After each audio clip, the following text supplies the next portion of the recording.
কোনটা নেবেন? কোনটা? চেরি। চেরি? আচ্ছা নাও, চেরি নাও।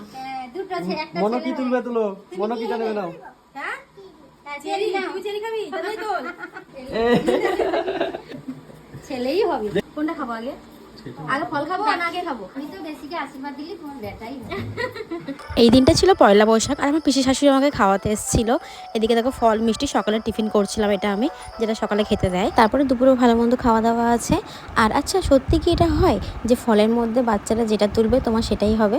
মানে ধরো কলা তুললে ছেলে, আপেল তুললে মেয়ে, এরকম কি কোনো কিছু হয় সত্যি সত্যি?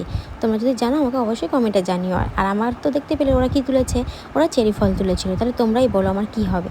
এইদিকে দেখো সব কিছু গুছিয়ে গাছিয়ে পিঠে ফিটে করে নিয়ে চলে এসেছিলো পিসি। আর এখানে হচ্ছে রান্নাবান্না করবে বলে সবজি টবজি নিয়ে চলে এসেছিলো, কাটাকুটি করে নিচ্ছি। এবার দেখো আমাকে খেতে দিয়েছে। বেশি কিছু করেনি কারণ আমি খেতে পারি না, বেশি কিছু থাকলে সত্যিই খাওয়া যায় না। তোমরাই বলো তোমরা কি কখনো এরকম সব কিছু খেয়ে উঠতে পেরেছিলে? আমাকে অবশ্যই কমেন্টে জানিও।